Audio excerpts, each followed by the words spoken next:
अगर जरूरत पड़ी तो यहाँ पर इसका 5 गुना बच्चा हमें चाहिए, बिल्कुल 5 गुना, और इसका 5 गुना बच्चा हमें चाहिए। और जो रिफॉर्म्स नहीं भी हम वो भी करवा करके मानेंगे, लेकिन आप लोग साथ हैं।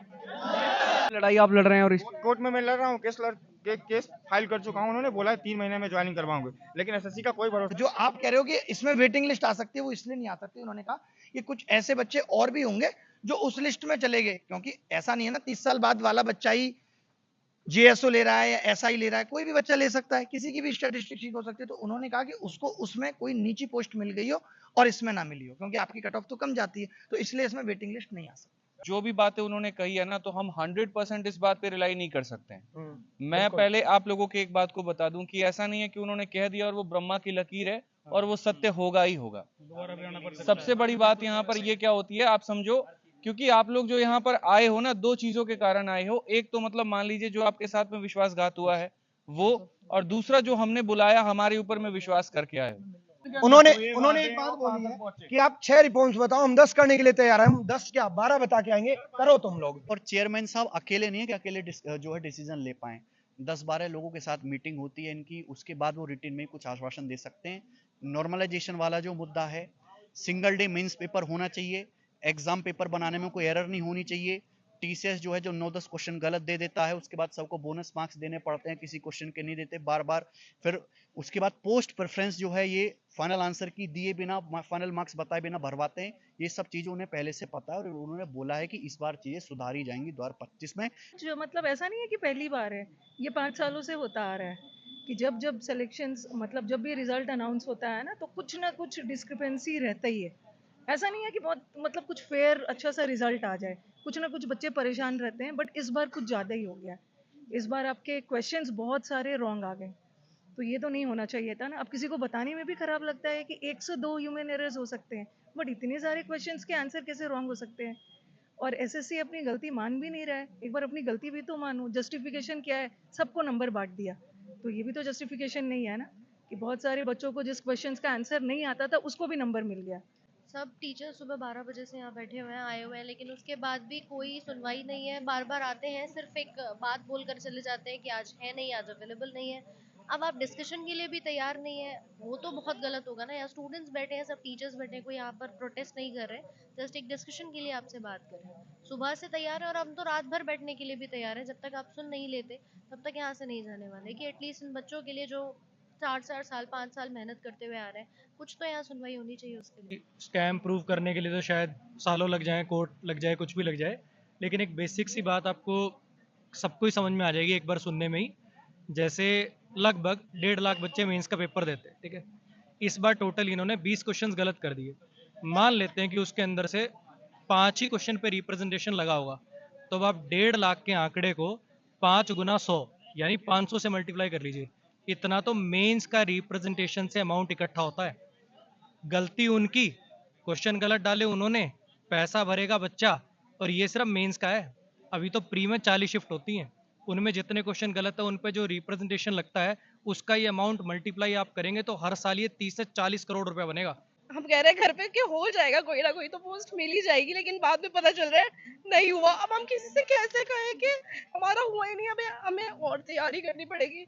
ये बहुत बेकार है, हमारा मेंटल स्टेट बिल्कुल खराब हो चुका है। और अब हमारा 2 महीने बाद एग्जाम है दोबारा से, हम कह रहे हैं क्या करेंगे, लेकिन पढ़ा ही नहीं जा रहा है, मन ही नहीं लग रहा है पढ़ने में कि किस चीज के लिए पढ़े हम जी। फिर एट द एंड ये होगा कि हमारे नंबर कम हो जाएंगे।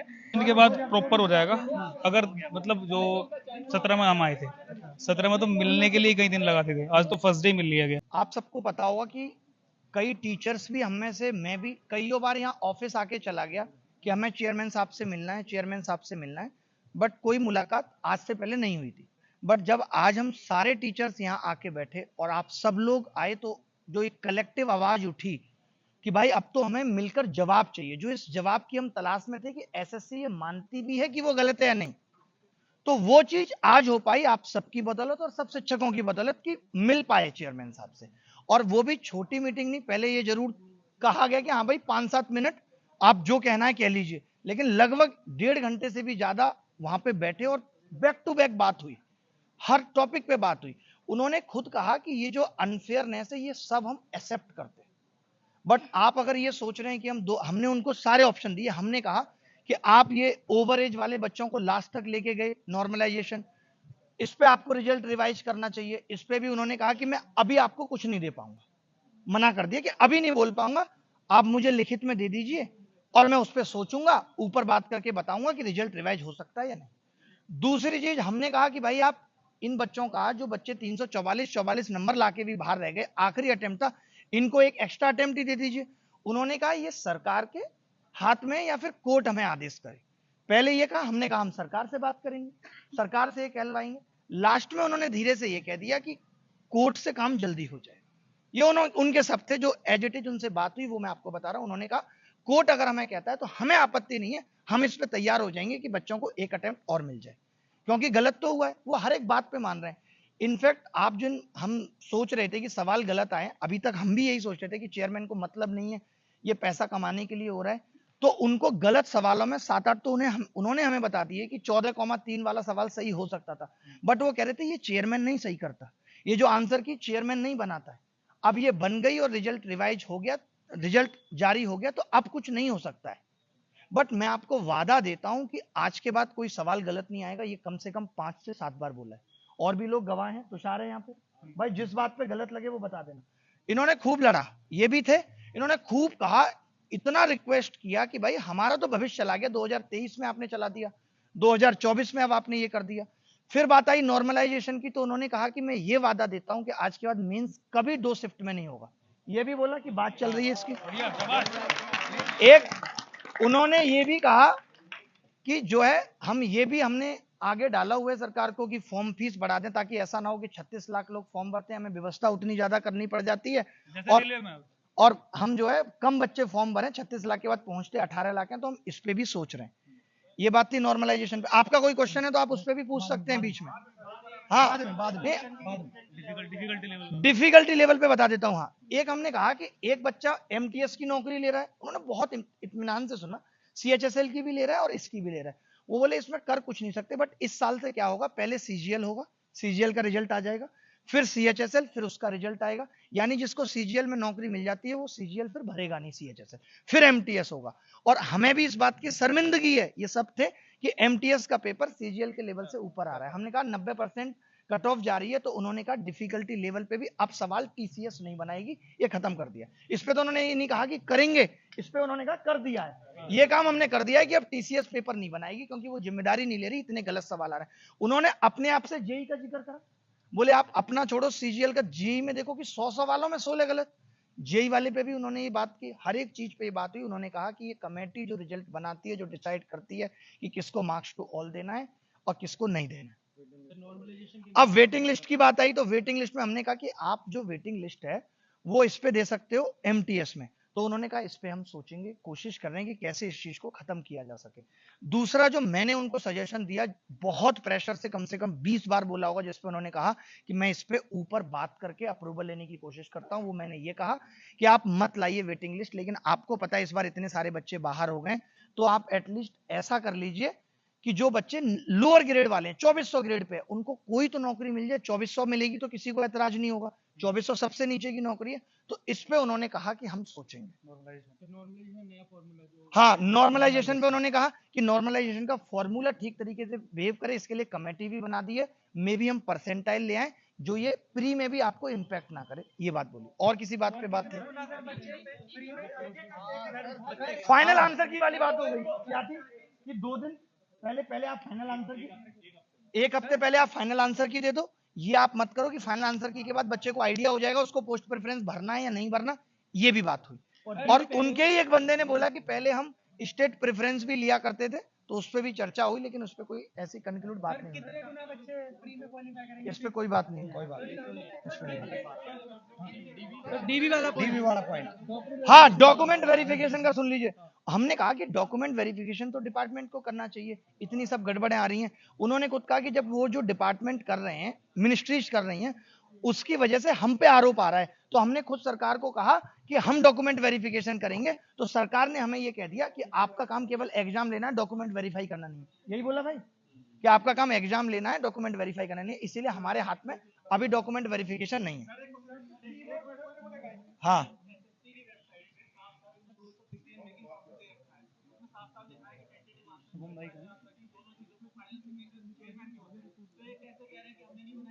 नहीं, चेयरमैन के सिग्नेचर होना और एक बनाना, देखिए दोनों में बड़ा अंतर है। अब बहुत सारी चीजें जब आप एक लेवल पे आके बैठ जाते हो तो आप साइन करते वक्त सारे आंसर्स वेरीफाई नहीं कर रहे हो।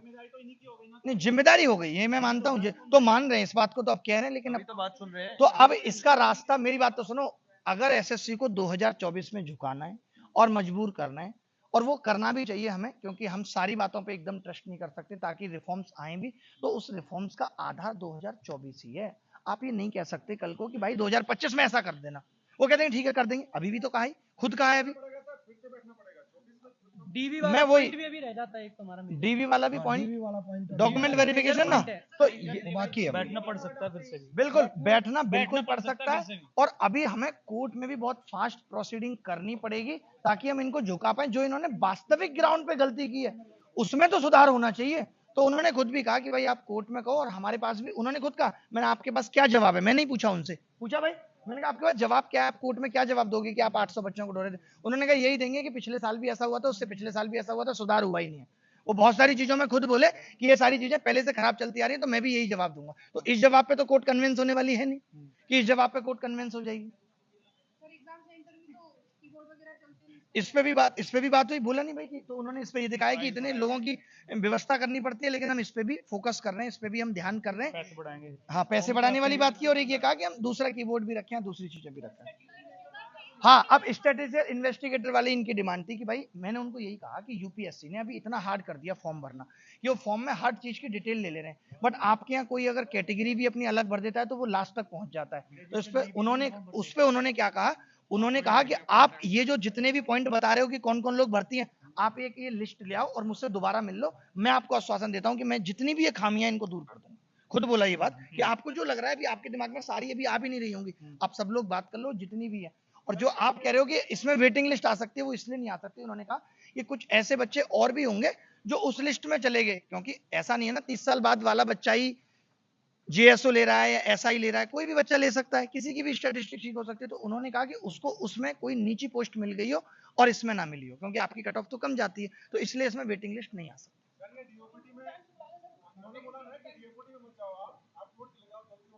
जल्दी मुझे लगता है कि जो एक अटेम्प्ट वाली बात है वो जल्दी कराना मेरे ऊपर, मैं जिम्मेदारी लेता हूं कि मैं करवा दूंगा। कोर्ट की मैं जिम्मेदारी ले सकता हूं कि जो चीजें उन्होंने बोली हैं और जो आपको दिखती हैं कि कोर्ट से हो सकती हैं, तो मैं जरूर कराऊं, मैं पूरी ताकत लगा दूंगा। है ना, वो जैसा उनकी बातों से लगा और जैसा उनसे बात करके लगा कि he is the most genuine guy, उन्होंने, उनका ऐसा कोई इंटेंशन नहीं था। वो कह रहे हैं तुम सरकार से जाके मिलो, तुम डीओपीटी से जाके मिलो, मेरे हाथ में जो है, मैं खुद इस दुख को समझता हूं और जितनी चीजें मेरे बस में होंगी मैं वो सब ठीक करूंगा हर हाल। नेक्स्ट प्लान ऑफ एक्शन बता दो।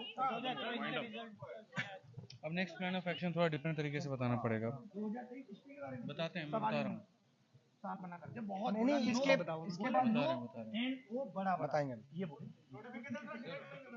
मैं नहीं बोल रहा हूँ, उन्होंने बोला, मैंने तो 8-10 बार बोली बात, आप पूछ सकते हो, यहाँ पे 3 लोग और भी हैं। सर सुनो, लेकिन एक चीज और हम लोग सारे टीचर्स एक और अपॉइंटमेंट लेंगे मिलने के लिए, 10 दिन एक और अपॉइंटमेंट लेंगे, जो सारे टीचर्स मिलेंगे। 10 दिन के अंदर उन्होंने एक बात बोली है कि आप 6 रिफॉर्म्स बताओ, हम 10 करने के लिए तैयार हैं, हम 10 क्या 12 बता के आएंगे, करो तुम लोग। नहीं, बीच बीच में भी मिलते रहेंगे। आप जब वो ये कह रहे हैं कि उनको इससे आपत्ति नहीं है, आप समझाओ उनको कोई भी बात, उनको मिलने में भी कोई दिक्कत नहीं है। उन्होंने खुद ही बोला कि अभी 2 महीने लगेंगे इन चीजों को ठीक करने में। छोटी, मैं एग्जैक्ट तो नहीं पूछ पाया, बट मुझे लगता है 2 महीने बाद ही आएगा नोटिफिकेशन। मैंने ये भी कहा कि आप उसमें नोटिफिकेशन में ये तक नहीं देते मेंस कब लेंगे, बोला ये हमारे लिए मुश्किल है, नहीं हो पाता। अब एक बार थोड़ा सा सारे सुन लीजिए बहुत ध्यान से। देखिए, जो भी बातें उन्होंने कही है ना, तो हम 100% इस बात पे रिलाई नहीं कर सकते हैं। मैं पहले आप लोगों के एक बात को बता दूं कि ऐसा नहीं है कि उन्होंने कह दिया और वो ब्रह्मा की लकीर है और वो सत्य होगा ही होगा। सबसे बड़ी बात यहाँ पर ये क्या होती है, आप समझो, क्योंकि आप लोग जो यहाँ पर आए हो ना, 2 चीजों के कारण आए हो। एक तो मतलब मान लीजिए जो आपके साथ में विश्वासघात हुआ है वो, और दूसरा जो हमने बुलाया हमारे ऊपर में विश्वास करके आए हो। तो मैं आपको एक छोटी सी बात कह रहा हूं, इन्होंने जितनी भी बातें यहाँ पर कही हैं, अभी तक इन्होंने रिटर्न में कहीं पर कोई भी बात नहीं दी है। और हमारा ये डिमांड भी था कि आप कहीं ना कहीं किसी भी तरीके से नोटिस को रिटन फॉर्मेट में ला करके दो कि हाँ हमने सारी बातें सुनी और इसके ऊपर में कोर्स ऑफ एक्शन लेंगे। तो उनका ये कहना फ्यूचर की बातें और इसके ऊपर में हम अभी कुछ भी नहीं कह सकते हैं। बट मैं आप लोगों को एक बात कहूं कि भाई मैं खुद इस बात पे बिलीव में नहीं हूं। तो इसका दूसरा जो ऑप्शन है वो ये है कि आज से 7 दिन, जब वो कह रहे हैं कि आप जब भी मिलने आओ हमारे दरवाजे खुले हैं और हमसे मिल सकते हैं, तो आज से 7 दिन 8 दिन या 10 दिन के अंदर में वापस में हम सारे टीचर सर सारे एग्री हो ना, सारे एग्री है ना, बिल्कुल सारे तो हम सारे के हम अरे बैठ जाओ, अभी बैठ जाओ, अभी सारे के सारे टीचर साहब। जिंदगी में बहुत सारी जंग लड़नी पड़ेंगी, भारत को भी आजादी मिली थी और छोटी छोटी चीजों से खुश होकर हिम्मत भी बढ़ानी पड़ेगी। आज हम मान लेते हैं कि उसकी कोई बात सत्य नहीं है, बट मैं इतनी बात सोच के सेटिस्फाई हूं कि जब इतने लोग आए तो मजबूर होना पड़ गया मिलने के लिए। अभी 2 बातें हैं, अभी मेरी बात सुनो, अभी 2 बातें, अरे बैठ जाओ, अरे यार अभी बात पूरी हुई नहीं है, अभी पूरी अभी 2 मिनट रुको सर, 2 मिनट रुको। अभी सबसे पहले जो है वो ये है कि आज से हफ्ते भर के बाद में दोबारा से हम मीटिंग करेंगे और उस सारे के सारे साथ होंगे, ठीक है। तो हफ्ते भर के बाद में सारे टीचर्स इतनी गर्मजोशी के साथ में मीटिंग करेंगे और अगर जरूरत पड़ी, मैं फिर से कह रहा हूं, अगर जरूरत पड़ी तो यहां पर इसका 5 गुना बच्चा हमें चाहिए, बिल्कुल 5 गुना, और इसका 5 गुना बच्चा हमें चाहिए। और जो रिफॉर्म्स नहीं भी हम वो भी करवा करके मानेंगे, लेकिन आप लोग साथ हैं, है ना? तो एक बुलाव में आ जाओगे ना? तो बस इस बात का ध्यान रखना, क्योंकि अगर उन्होंने बोला है रिफॉर्म्स करेंगे, नहीं किए तो दोबारा से इससे 5 गुना प्रोटेस्ट होगा। और बाकी 2000 ये पकड़ो ना, और 2024 वालों के लिए ये है, एक बात को समझो बड़े ध्यान से, जो बातें मुझे जहां तक समझ में आई है वो ये है कि 24 वाले केस में चेयरमैन साहब कुछ नहीं कर सकते, लेकिन कोर्ट बहुत कुछ कर सकता है। नहीं है, सबसे बड़ा बेनिफिट तो ये हुआ है कि डायलॉग का जो चैनल है ना डायलॉग का, वो खुल गया। पहले तो कोई बात ही नहीं सुन रहा था, तो एटलीस्ट हमारी बात सुनी तो जा रही है ना। तो ये सबसे बड़ी जीत ये वाली इस चीज के अंदर हुई है। और बाकी जितने भी स्टूडेंट हैं भाई, वो सपोर्ट करो इसमें, बाकी जगह पे भी बताओ, ये ना हो कि सिर्फ इतने ही लोग आए, ये आप ध्यान रखिएगा, ठीक है। Thank you sir. इधर आप देखेंगे तो स्टूडेंट का पूरा हुजूम जो है यहाँ पे एकदम इकट्ठा हो गया है। यहाँ पे आदित्य रंजन सर थे, विक्रमजीत सर हैं, एक ये भी सर हैं, मोहित गोयल सर हैं, अजय राणा सर हैं, अभिनय शर्मा सर थे और बहुत सारे टीचर यहाँ पे इकट्ठे हुए थे। राणा सर क्या बात बताइए? अब मतलब 10 दिन के बाद प्रॉपर हो जाएगा। अगर मतलब जो 17 में हम आए थे, 17 में तो मिलने के लिए कई दिन लगाते थे, आज तो फर्स्ट डे मिल लिया गया।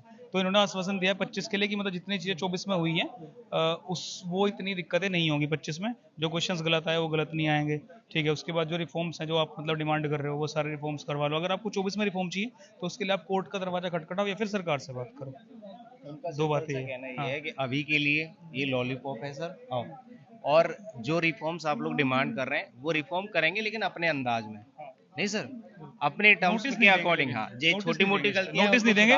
नोटिस ना देने का कारण मुझे लगता है कि गोल घुमाने गोल घुमाने की भी है। एक अगर नोटिस दे दे तो मतलब वो एक्सेप्ट हो गया ना कि मतलब हमने गलती की है, तो कोर्ट में और रगड़ाई ज्यादा ना हो जाए। काम तो करेंगे बट अपने हिसाब से करेंगे। आज यहाँ पे सभी टीचर इकट्ठे हो गए थे और इसकी मतलब ये हुआ है कि तुरंत सुन लिया गया, पहले ऐसा नहीं था। सारे पुराने दोस्त मिल लिए, हम पता नहीं पुराने दोस्त भी बहाने मिल गए। जी सर, हो गया क्या सर सबको? जा रहे हैं, बस हम अपना काम कर रहे हैं, आप अपना काम कीजिए, हम भी अपना काम कर ले सर। तो सर हम भी अपना ही कर रहे हैं। और जो है नॉर्मलाइजेशन वाला पंगा जो वो हटना चाहिए। सर क्या बातचीत हुई है आज यहाँ पे? अभी आप लोग गए थे, मीटिंग हुई, क्या कहा है? चीजें तो सारी आप बड़ा बढ़ चढ़ के छात्रों के साथ खड़े रहते हैं, कंधा से कंधा मिला के, चाहे वो एक्स हो, यूट्यूब हो, फेसबुक हो, कहीं पे भी, और आज सड़कों पे भी दिखाई दे रहे हैं रात में। नहीं, बात पॉजिटिव हुई है। और जो 10-12 दिन के अंदर जो रिजल्ट आएगा, अभी तो रिटर्न में उन्होंने कुछ दिया नहीं है, लेकिन जो बातें हमें लगता था कि हमें उन तक पहुंचानी पड़ेंगी उन्हें पहले से पता थी। ये अच्छी बात है, ये अच्छी बात है। और चेयरमैन साहब अकेले नहीं है कि अकेले जो है डिसीजन ले पाए। 10-12 लोगों के साथ मीटिंग होती है इनकी, उसके बाद वो रिटर्न में कुछ आश्वासन दे सकते हैं। नॉर्मलाइजेशन वाला जो मुद्दा है, सिंगल डे मेंस पेपर होना चाहिए, एग्जाम पेपर बनाने में कोई एरर नहीं होनी चाहिए, टीसीएस जो है जो 9-10 क्वेश्चन गलत दे देता है, उसके बाद सबको बोनस मार्क्स देने पड़ते हैं, किसी क्वेश्चन के नहीं देते बार बार।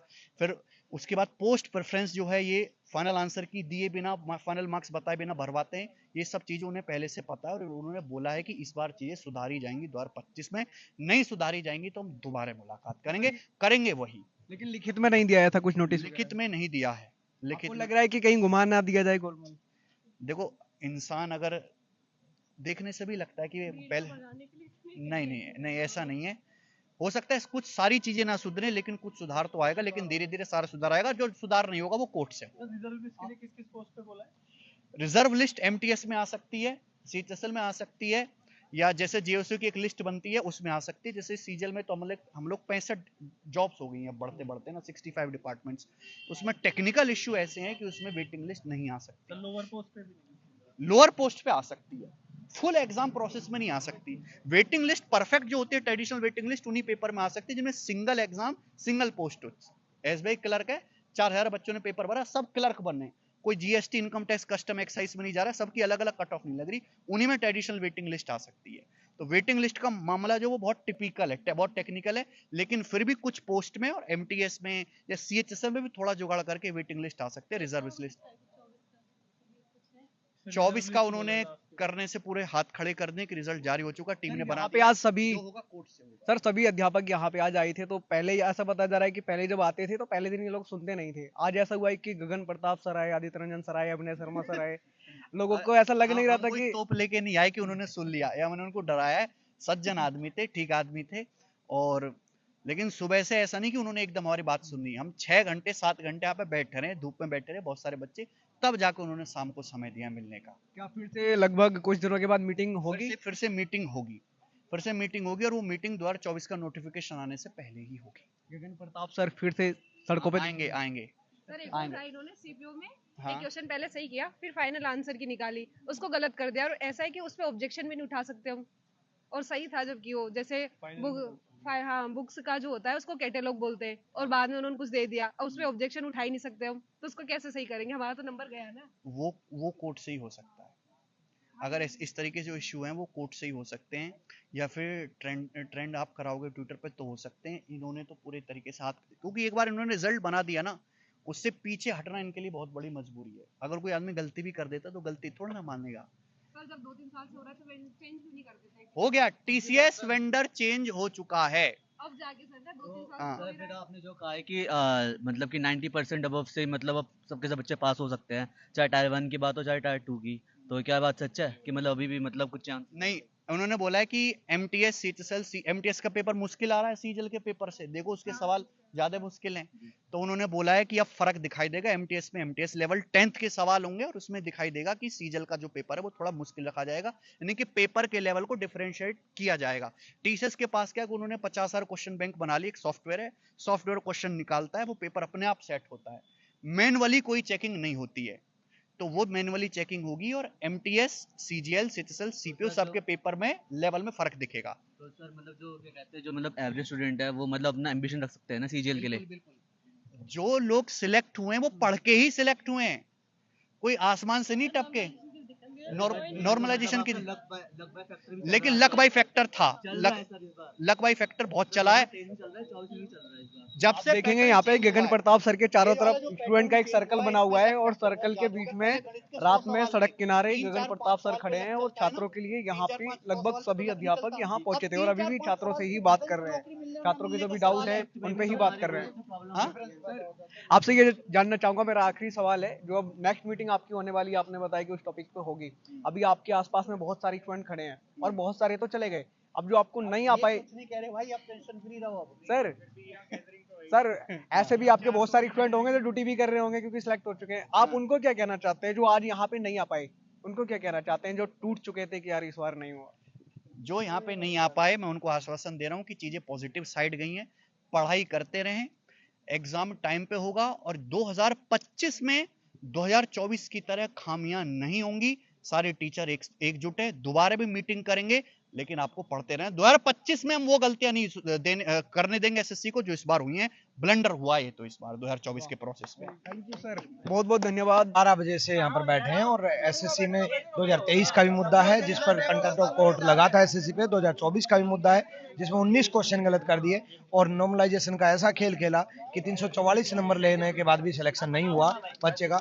और 2025 और 26 में ये ना हो तो ऐसे बहुत सारे रिफॉर्म्स हमने दिए हैं कि 2025 और 26 से 27 आने वाले एग्जाम में ये ढंग से पेपर बना पाए। ये 19 क्वेश्चन गलत बना देते हैं और बेनिफिट टू ऑल किसी भी क्वेश्चन को दे देते हैं। और कुछ क्वेश्चंस को जैसे कंप्यूटर वाला क्वेश्चन था उसको तो इन्होंने सही ही नहीं माना है ना, उसके आंसर की बदल दी और गलत आंसर दे दिया।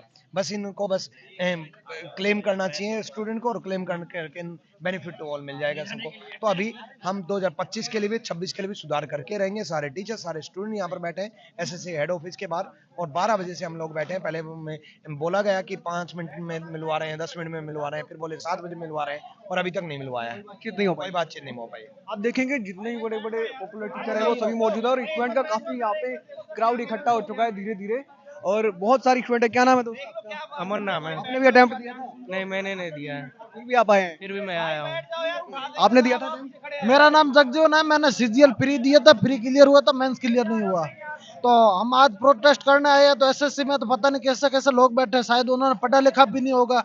18 20 क्वेश्चन गलत हो रहे हैं, पता नहीं वो कौन सी मक्कारी कर रहे हैं। ऐसा लगता है झोला छाप वहाँ बैठ गए हैं। तो उसके खिलाफ प्रोटेस्ट करने आए हैं कि भाई यहाँ देखो, मेरा पेपर था 20 तारीख की शिफ्ट को और एक पेपर है मेरे भी दोस्त का ही है कि 20 तारीख को शिफ्ट को है, लेकिन मेरे क्वेश्चन थे कि मेरे जो रो मार्क्स थे उसमें से 12 नंबर कम करके दे दिए गए हैं, लेकिन 20 तारीख की शिफ्ट में ही उसके 8 नंबर बढ़ा दिए गए हैं। मेरे को नहीं पता किस वजह से मेरे नंबर घटा दिए हैं, उसके नंबर बढ़ा दिए गए हैं। और इधर कुछ दोस्त बैठे हैं। क्या नाम है आपका? मेरा नाम कृष्ण मोहन है। ये वाला अटेम्प्ट दिया था? Yes sir. आप लोग कितनी नाराजगी क्यों है? मेरी नाराजगी है कि मेरा आउट हो गया सिलेक्शन से 6 मार्क्स था। जिस दिन मेरा एग्जाम था इन्होंने एग्जाम 1-1.5 घंटे लेट से स्टार्ट करवाया। Exam without pen paper start करवा दिया, विदाउट मतलब गैप मिलता है ना उसमें आप मेडिटेट हो जाओ, भगवान को याद करो, कुछ भी शांत हो जाओ तब एग्जाम स्टार्ट करो। उन्होंने वो भी नहीं दिया, बस एग्जाम स्टार्ट करवा दिया हम लोग का विदाउट पेन एंड पेपर। कहाँ से आए हैं आप? बिहार से आए हम। यहाँ पे बैठे कब से बैठे हैं? हम मॉर्निंग से यहाँ पे हैं। यस। अभी तक कोई बातचीत नहीं हो पाई? कोई बातचीत नहीं हो पाई है और हमारा सीपीओ 22 में सब इंस्पेक्टर में मैं सिलेक्टेड हूँ। अभी तक मेरी हेल में के नाम पे अभी तक मेरी ज्वाइनिंग नहीं हुई है। ज्वाइनिंग भी नहीं हो पाई? 1 साल हो गया सबकी ज्वाइनिंग, मेरी ज्वाइनिंग अभी तक नहीं आई है। तो ऐसा क्या था आपके में? उन्होंने बता रखा है कि आपका थंब मिसमैच हो रखा है, अभी तक ज्वाइनिंग हम लोग की नहीं हुई है। उसकी भी लड़ाई आप लड़ रहे हैं? और कोर्ट में मैं लड़ रहा हूँ, केस फाइल कर चुका हूँ। उन्होंने बोला है 3 महीने में ज्वाइनिंग करवाऊंगे, लेकिन एसएससी का कोई भरोसा नहीं है, कंटेम्प्ट को भी नहीं मानते हैं। कौन सा अटेम्प्ट था आपका? ये मेरा 3rd अटेम्प्ट था सीजीएल का। आप देखेंगे यहाँ पे छात्रों को पेपर ऐसा बनाते हैं, मैथ्स ऐसा आता है और सबके सब कर लेंगे 28-30, रीजनिंग भी सब कर लेंगे जो अच्छे बच्चे हैं। इस इंग्लिश में भी सब अच्छे बच्चे कर जाते हैं। रीजनिंग सॉरी जीके में ऐसा बनाते हैं 10 क्वेश्चन सबको आते रहते हैं और 15 जो बचता है उसमें जिसके 2-4 तुक्के लग गए वो ले गया रिजल्ट। ऐसा पेपर हो गया लग का सीजीएल का। मनीष जी कहाँ से आए हैं आप? मुखर्जी नगर से। कौन सा अटेम्प्ट दिया था आपने? मेरा तो 3rd अटेम्प्ट था। तो नाराजगी आपकी भी है कि ऐसा नहीं होना चाहिए? मतलब हुआ तो सर क्वेश्चन सारे गलत हुए वो साइड ना, उससे तो मेरा भी हो नहीं पाया। अभी पहुंचे हैं कि अभी? हाँ, आधा घंटा हो गया। बहुत सारे जो आपके साथी हैं वो आए हुए हैं। आपका क्या नाम है दोस्त? विकास यादव। मैं राजस्थान। कौन सा अटेम्प्ट आपने इस बार दिया था? कौन सा अटेम्प्ट आपने दिया था? नहीं, मैं नहीं किया था, भाई ने किया था। दोस्तों के साथ में आए? हाँ, भाई के साथ। क्या नाम है दोस्त आपका? सागर नाम है भाई मेरा। सागर जी आपका ये कौन सा अटेम्प्ट था? मेरा 1st अटेम्प्ट है भाई। अच्छा, नाराजगी आपकी भी है कि आपके साथ इस तरीके से गलत? भाई मैं तो अभी ग्रेजुएशन हुई है, मैं तो अभी 1st अटेम्प्ट दूंगा, लेकिन भाई मेरे दोस्तों की सबकी बाकी सबकी नाराजगी तो है ही, क्योंकि ऐसे पेपर अच्छा नहीं बन रहा, ऊपर से फिर इतने क्वेश्चन गलत दे रहे हैं। फिर ऑप्शन भी जैसे एक प्रोबेबिलिटी का क्वेश्चन सुनने में आया कि भाई उसके 2 ऑप्शन ठीक थे, ए या बी, जिसमें डाउट था एसएससी को, लेकिन उनने नंबर उनको भी दिया जिनका ऑप्शन सी और डी करेक्ट जिन्होंने लगाया था, लेकिन वो ऑप्शन ही इनकरेक्ट है। तो जब गलती लगा दिया तो उनको नंबर किस बात के दिए जा रहे हैं भाई? जब जिनमें दिक्कत है, डाउट है, उनमें चल मान लिया दे भी दिए। तो लेकिन यार इनसे इतनी बड़ी कमीशन है, सिर्फ 130 क्वेश्चन बनाने हैं तो वो भी अच्छे से नहीं बन रहे। ऐसा तो कुछ होता नहीं भाई कि बन ना सकते हो। आप अपने दोस्तों की लड़ाई लड़नी है। हाँ भाई, किसी को तो आना ही पड़ेगा यार आगे। कल को हमारे ऊपर भी आएगी बात। कल को हमें भी एग्जाम देना भाई, अगला अटेम्प्ट मुझे भी तो देना 25 का। आपके हाथ में प्रॉब्लम क्या हुई थी? एक्सीडेंट। मैं बचपन से नहीं, एक्सीडेंट हुआ था। मैं एथलीट हूँ 1500 मीटर। तो अभी भी दौड़ते हैं? कोई कैंप वगैरह? अभी मैं स्टेडियम से ही आ रहा हूँ जस्ट। लेके आए। हाँ। अभी मेरा बैग भी नहीं पूछा, देखो ये रहा बैग। हाँ बहुत अच्छा लगा। आपने नाम क्या इंडिया बताया? पैरा विकास में खेले यादव। थे। खेलो इंडिया पैरा गेम्स चल रहे थे जो 22-23 तारीख को खत्म हुए हैं, उनमें इनका सिल्वर मेडल है। जो आंसर की आई थी वो जो क्वेश्चन थे बहुत गलत दिए हुए हैं। जो आंसर की आई है कम से कम 4 से 5 क्वेश्चन है गलत दिए हुए हैं। तो बहुत बहुत इजी क्वेश्चन है, जो आंसर की देखते हमें पता लग गया था कि ये गलत है। इतने इजी क्वेश्चन अगर एसएससी गलत कर सकता है तो तो भरोसा ही उठ गया। देखो अब क्या होता है। जो मतलब ऐसा नहीं है कि पहली बार है, ये 5 सालों से होता आ रहा है कि जब जब सिलेक्शंस मतलब जब भी रिजल्ट अनाउंस होता है ना तो कुछ ना कुछ डिस्क्रिपेंसी रहता ही है। ऐसा नहीं है कि बहुत मतलब कुछ फेयर अच्छा सा रिजल्ट आ जाए, कुछ ना कुछ बच्चे परेशान रहते हैं, बट इस बार कुछ ज़्यादा ही हो गया। इस बार आपके क्वेश्चंस बहुत सारे रॉन्ग आ गए, तो ये तो नहीं होना चाहिए था ना। अब किसी को बताने में भी खराब लगता है कि 1 से 2 ह्यूमन एरर्स हो सकते हैं, बट इतने सारे क्वेश्चंस के आंसर कैसे रॉन्ग हो सकते हैं। और एसएससी अपनी गलती मान भी नहीं रहा है, एक बार अपनी गलती भी तो मानो। जस्टिफिकेशन क्या है, सबको नंबर बांट दिया, तो ये भी तो जस्टिफिकेशन नहीं है ना कि बहुत सारे बच्चों को जिस क्वेश्चन का आंसर नहीं आता था उसको भी नंबर मिल गया। और हमारे स्टूडेंट्स सबसे बुरा ये बात का लगता है ना, एज ए टीचर जब बच्चों के कमेंट्स आते हैं ना तो हम लोग बहुत हेल्पलेस फील करते हैं कि मतलब ऐसा क्या किया जाए। बच्चों को जैसे जैसा बोला जाता है वैसे वैसा पढ़ भी रहे हैं, नंबर भी ला रहे हैं, एलिजिबल भी है। और देखिए सब बैठे हुए हैं। मैम आपको क्या लगता है कितने घंटे से आप लोग यहाँ पे बैठे हैं? सब टीचर सुबह 12 बजे से यहाँ बैठे हुए हैं, आए हुए हैं, लेकिन उसके बाद भी कोई सुनवाई नहीं है। बार बार आते हैं, सिर्फ एक बात बोल कर चले जाते हैं कि आज है नहीं, आज अवेलेबल नहीं है। अब आप डिस्कशन के लिए भी तैयार नहीं है, वो तो बहुत गलत होगा ना। यहाँ स्टूडेंट्स बैठे हैं, सब टीचर्स बैठे हैं, कोई यहाँ पर प्रोटेस्ट नहीं कर रहे, जस्ट एक डिस्कशन के लिए आपसे बात कर रहे हैं। सुबह से तैयार है और हम तो रात भर बैठने के लिए भी तैयार है। जब तक आप सुन नहीं लेते तब तक यहाँ से नहीं जाने वाले, कि एटलीस्ट इन बच्चों के लिए जो 4 साल 5 साल मेहनत करते हुए आ रहे हैं, कुछ तो यहाँ सुनवाई होनी चाहिए उसके लिए। आप भी सर टीचिंग करते हैं ना? हाँ जी। आप बताइए आप कितने बजे आए हैं? 12 बजे आए थे सर यहाँ पे, और अभी शायद 8 साढ़े 8 हो रहे होंगे मेरे ख्याल। कोई बातचीत कोई हल नहीं निकला है, कोई बातचीत हुई नहीं जब से एक बार भी? नहीं, अभी कुछ ग्रुप गया था एक, जिसमें 2 स्टूडेंट्स थे साथ में। डेलीगेशन बुलाया था। एक्चुअली क्या देखो, मुझे लगता है बाकी स्कैम प्रूव करने के लिए तो शायद सालों लग जाए, कोर्ट लग जाए, कुछ भी लग जाए, लेकिन एक बेसिक सी बात आपको सबको ही समझ में आ जाएगी एक बार सुनने में ही। जैसे लगभग 1.5 लाख बच्चे मेंस का पेपर देते हैं, ठीक है। इस बार टोटल इन्होंने 20 क्वेश्चंस गलत कर दिए। मान लेते हैं कि उसके अंदर से 5 ही क्वेश्चन पे रिप्रेजेंटेशन लगा होगा, तो अब आप 1.5 लाख के आंकड़े को 5 गुना 100 यानी 500 से मल्टीप्लाई कर लीजिए। इतना तो मेंस का रिप्रेजेंटेशन से अमाउंट इकट्ठा होता है। गलती उनकी, क्वेश्चन गलत डाले उन्होंने, पैसा भरेगा बच्चा, और ये सिर्फ मेंस का है। अभी तो प्री में 40 शिफ्ट होती हैं, उनमें जितने क्वेश्चन गलत है उन पे जो रिप्रेजेंटेशन लगता है उसका ये अमाउंट मल्टीप्लाई आप करेंगे तो हर साल ये 30 से 40 करोड़ रुपया बनेगा। हर साल का आप रिकॉर्ड चेक कर सकते हैं इनका। तो ये जानबूझ के सिर्फ या तो डायरेक्ट बोल दें कि भैया हमारे पास फंड्स की कमी है, तभी आपके सेंटर पे कीबोर्ड ठीक नहीं होते, कभी कुछ ठीक नहीं होता। सीधा बोलो ना कि हमारे पास फंड्स की कमी है इसीलिए ये सब कर रहे हैं हम। एग्जाम की फीस बढ़ा लो, 100 रुपए का फॉर्म कर रखा, 200 कर लो, 30 तो कर लो, बच्चे वो भी देने को तैयार हैं, लेकिन इनके फ्यूचर के साथ तो मत खेलो ना। एक ऐसा पेपर जिसके अंदर आप मतलब 20-20 क्वेश्चन गलत करे, मेंस का पेपर, क्योंकि प्री तो क्वालिफाइंग है, उसी पे नौकरी डिसाइड होनी है, उसमें आपने 20 क्वेश्चन गलत कर रखे हैं सिर्फ और सिर्फ इसलिए कि गुना 100 होके मेरे पास पैसा इकट्ठा हो जाएगा। तो भैया फॉर्म की फीस ही बढ़ा लो। एसएससी से भी विनती है कि आप जारी कर दें कि हमारे पास फंड्स की कमी है, ये बच्चे वो भी फीस देने को तैयार है। हाँ भाई, फॉर्म की फीस दे दोगे? ये सब बच्चे फॉर्म की फीस बढ़वाने को तैयार है। अगर आपके बस का नहीं है इंफ्रास्ट्रक्चर बढ़ाना और आप सिर्फ इसीलिए कर रहे हैं रॉन्ग क्वेश्चन का कि आपके पास फंड से फंड इकट्ठे हो, तो बता दीजिए ये भरने को तैयार हैं। और आपके पास अगर कीबोर्ड अच्छे नहीं है तो कम से कम इनको छूट दे दो, ये अपना कीबोर्ड ले आएंगे, कम से कम वो तो परेशान नहीं होंगे। कभी कंप्यूटर खराब हो जाते हैं, कभी कीबोर्ड खराब हो जाते हैं, पेपर एक सेट करना होता है 130 क्वेश्चन का, उसके अंदर 20 क्वेश्चन आप गलत कर देते हो, मतलब क्या ही बोले। अगर आज भी कोई बातचीत नहीं होती है, कोई सोल्यूशन नहीं निकलता है, तो यहीं रात बिता देंगे हो गया, बैठे हैं ना, क्या हो जाएगा, हो क्या जाएगा, ये बच्चे बैठे हैं ऐसे हम बैठ जाएंगे। नहीं मतलब लड़के रहेंगे, ऐसा होने नहीं देंगे। मतलब देखो करना है ना, इन्हीं के लिए तो आए हैं। अब जब इनके लिए, जब हम इन्हें पढ़ाते हैं, इन्हीं से हमारा घर चलता है ना। तो अब इनको कोई दिक्कत आई है तो वो हमारी भी तो दिक्कत हुई ना, हमारी फैमिली हो गई है, तो ये बैठे तो हम भी बैठे हैं। आप कौन सा सब्जेक्ट पढ़ाते हैं? मैं इंग्लिश पढ़ाता हूँ। आपका नाम क्या है? मेरा नाम अमन शर्मा है। आप क्या करते हैं? मैं एसएससी की मतलब अभी प्रिपरेशन स्टार्ट ही करी है 25 के लिए। मेरी सिस्टर ने मतलब 3 साल से वो तैयारी कर रही हैं। हाँ, इनका नाम तैयारी जी क्या पूरी प्रॉब्लम है, आपको क्या लगता है कैसे सॉल्यूशन होता है?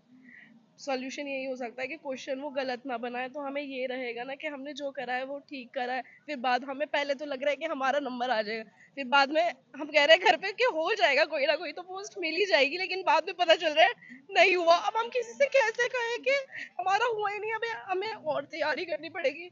ये बहुत बेकार है, हमारा मेंटल स्टेट बिल्कुल खराब हो चुका है। और अब हमारा 2 महीने बाद एग्जाम है दोबारा से, हम कह रहे हैं क्या करेंगे, लेकिन पढ़ा ही नहीं जा रहा है, मन ही नहीं लग रहा है पढ़ने में कि किस चीज के लिए पढ़े हम जी। फिर एट द एंड ये होगा कि हमारे नंबर कम हो जाएंगे, क्या होगा समझ नहीं आ रहा, कुछ भी पढ़ाई में बिल्कुल भी मन नहीं लग रहा है। प्लीज एसएससी से रिक्वेस्ट है कि प्लीज प्लीज प्लीज क्वेश्चंस ठीक बनाओ, और मेंस का एग्जाम एक ही शिफ्ट में करोगे। ये नॉर्मलाइजेशन बिल्कुल खत्म होना चाहिए। हमें ये नॉर्मलाइजेशन चाहिए ही नहीं। मतलब मेंस में, प्री में तो चलो नहीं हो सकता, बहुत सारे बच्चे होते हैं, लेकिन मेंस में ये पॉसिबल है। इतने कम बच्चे हैं, 1 लाख कुछ 1,18,000 बच्चे बैठे थे, उसमें भी वो दो दिन में एग्जाम करा रहे हैं, तो ये तो गलत है ना। इतने, हाँ यूपीएससी वाले भी तो कराते हैं एग्जाम्स। तो प्लीज प्लीज प्लीज रिक्वेस्ट है कि प्लीज 2025 को बदल लो। और ये जो होता है आंसर की तो बाद में आ रही है, ऐसे हो रहा है वैसे हो रहा है, ये सब चीज नहीं होनी चाहिए। प्लीज हमारी रिक्वेस्ट है आपसे, प्लीज बदल दीजिए। और कब से तैयारी कर रहे थे? मुझे 3 साल हो गए तैयारी करते हुए जी। कि आंखों में मेहनत के आंसू आ रहे हैं। पर मेहनत के पता नहीं, मैं इनकी तबीयत खराब इतनी रहती है और फिर भी मतलब सोती है, फिर उठती है, फिर क्लास देखती है। मतलब she always try to be very very very focused, लेकिन स्टिल वो कुछ भी नहीं हो पा रहा। सो रही है, उठ रही है, फिर पढ़ रही है। फिर अपना भी मेंटल स्टेट को भी, स्टेबिलिटी भी बनाए रखनी है, मेंटल स्टेट अपनी मतलब। तो उसको देख के फिर मैं देखती हूँ कि यार मैं क्यों अपनी तैयारी स्टार्ट करूँ, मैं क्या करूँ। And being a girl it's very difficult, मतलब बहुत मुश्किल होता है। घर वाले चाहते हैं कि चलो, शादियों का भी प्रेशर, शादी का तो चलो कोई चलो हमारे माँ बाप हमारे साथ हैं बहुत ज्यादा, लेकिन फिर भी एक अपना आप तो होता है कि हम आगे बढ़े। वो चाहते हैं, लेकिन वो हमसे नहीं कह रहे हैं, लेकिन वो अंदर से चाहते हैं कि हमारे बच्चों की जल्दी से जॉब लगे, लेकिन वो फिर भी हमारे साथ है कि बच्चे तुम करो नहीं, तुम आगे बढ़ो। लेकिन फिर भी हमें दिखता है उनका कि वो हमारे लिए कितनी मेहनत कर रहे हैं, हमें तो कुछ उनके लिए करना चाहिए ना। हमने अपने पेरेंट्स में इतना चेंज देखा है कि मतलब इनका जब प्री निकला था एंड मेरी मम्मी मतलब ऐसे बोलती थी पहले कि कोई बात नहीं, कुछ नहीं, थोड़ा बहुत काम कर लो, ये तो कर लेना चाहिए, लड़के हो तुम, थोड़ा थोड़ा कर लो, अपना रूम तो मतलब ठीक करके रखो। तो लेकिन ये थोड़ी मैसी टाइप की है, लेकिन मैंने कहा तुम कोई बात नहीं कर लो। और फिर भी ये मम्मी जो है इतनी ज्यादा चेंज हो गई है कि बेटा कोई नहीं, तुम तैयारी करो, तुम सही तैयार। मेरी मम्मी की ये कर सकती है कुछ, वो फिर भी वो हमारे लिए इतना ज्यादा स्ट्रगल कर रही है, तो हमें उनके लिए तो दिखाना चाहिए ना। और आज ईद है, मतलब कल ईद थी और आज भी ईद है। हमारे घर में मेहमान भी आए थे और फिर हम यहाँ पे बैठे हैं। हाँ, हम यहाँ बैठे हैं। और फिर इसलिए क्योंकि इतने हमें सारे कुछ नहीं teachers को मनाना, देखा। हमें ये ठीक करना है। हमें ये ठीक करना है, ईद नहीं मनानी है, ये सही करवाना है। ये सही करना। मुझे मेरी ईद जब भी हो जाती है अगर मेरा नंबर हो जाता। नहीं बनाया, कुछ नहीं बनाया, मतलब कोई प्रिपरेशन नहीं, ईद की कुछ भी नहीं बस। लेकिन ये है कि बस नंबर आ जाएगा उसके बाद ये कर लेंगे, नंबर आ जाएगा उसके बाद ये कर लेंगे, बस यही सारी। इनके पास बची है तो अभी केवल उम्मीद। ये लोग तैयारी करते हैं और कभी सोचते भी नहीं होंगे कि हमें सड़कों पे आकर के इस तरीके से फॉर्म भरते समय कि हमें लड़ाई लड़नी पड़ेगी। ईरानी में हमें काफ़ी अनुभवी अध्यापक हैं, उनका नाम काफ़ी ज़्यादा है और आज मैं पहली बार मिल रहा हूँ। मैम, अभी आपने देखा, आप लोग बैठे ही हैं यहाँ पे, आपकी स्टूडेंट के आंखों से आंसू निकल रहे हैं। क्या ये लोग कभी ऐसा सोचते भी नहीं होंगे कि जब हम फॉर्म भरते हैं कि ऐसा दिन आएगा सड़कों पे उतरना पड़ेगा? सर अभी स्टूडेंट्स को देख के मैं भी काफ़ी इमोशनल हो रही हूँ, क्योंकि जब एक स्टूडेंट एग्ज़ाम देता है ना, तो साथ साथ उसकी पूरी फैमिली उस एग्ज़ाम में शामिल है। ठीक है, मैं लड़कियों की ही नहीं, लड़कों का भी देखती हूँ कि मैम घर पे हमसे कोई काम नहीं करवाया जाता है, कि नहीं नहीं पूरे डेडिकेशन के साथ तैयारी करो, और बच्चा कर भी रहा है। एक होता है ना सर कि नहीं कर रहा है, चलो सिलेक्शन नहीं हुआ, लेकिन बच्चे मेहनत कर भी रहे हैं, उसके बाद ऐसा रिजल्ट आता है ना सर, तो बहुत बुरा लगता है उसको। तो अभी हम यहीं पे थे, हमने कुछ स्टूडेंट और कुछ टीचर से भी बात करने की कोशिश की है। आपको मिलते हैं किसी और वीडियो में। आज की वीडियो में इतना ही।